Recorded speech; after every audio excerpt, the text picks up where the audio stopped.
Hey guys, first off, I want to say thank you to all of you that have come to one of my seminars in July. So we had that first seminar on the rail system, that dynamic warm system, second one on functional training.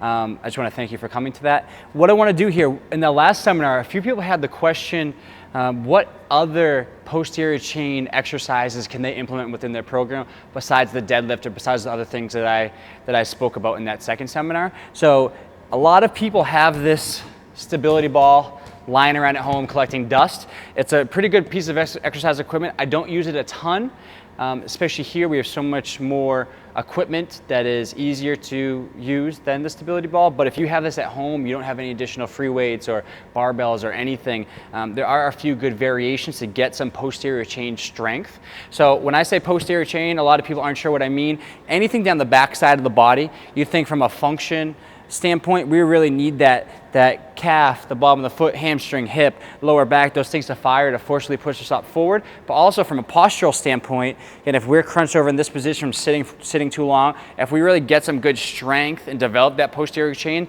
typically we can be in a more upright position. As you know, as distance athletes, that is very important posture as you perform in your sport. So first I want to start off here with just a basic hip extension movement.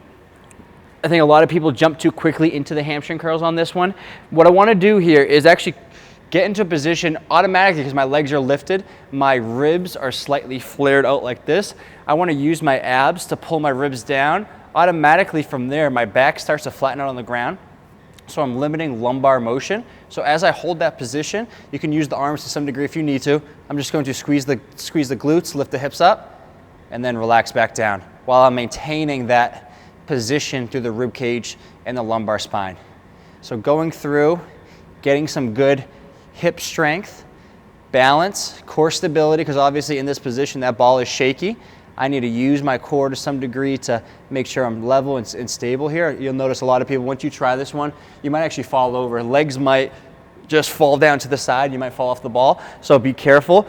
As you get better at that, just changing your hand position will incorporate a lot more kind of reactive hip strength and core stability. So obviously the muscles in my hip have to respond to how the ball is moving. So as I drive up, I'm trying to anticipate and react to how that ball is moving to really stay in a stable position. So that is the first step. From there, what we can do are hamstring curls. A lot of people, as they get up into this movement, just go ahead and drive back. That right there will focus more specifically on the hamstrings themselves. But what I like to do is incorporate the glute with the hamstring, which has a lot more benefit for any kind of sport or athletics. So from here, as you pull back, we still have that same, if you notice, that same position. I'm pulling the ribs down. I'm holding that the entire time. I'm going to drive my hips up as I pull back. So we're trying to stay connected through this position. And then I'm going to lower back down. So hips drive up. So at all times, you need the glutes to be contracting to keep the hips into extension, and then we lower back down.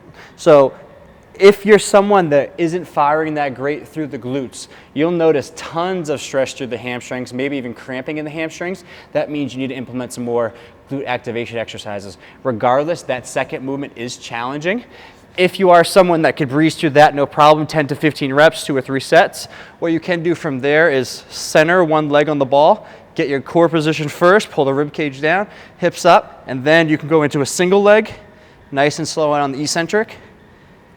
So even that, for me, is a very challenging movement, but that is the third progression through there. So try to get a good pelvic and lumbar position first, pull the rib cage down, hips up, again, get some good glute, hamstring, lower back strength through that. Go into your hamstring curls, and if you can progress that single leg variation, you're in a very good place as far as posterior chain strength.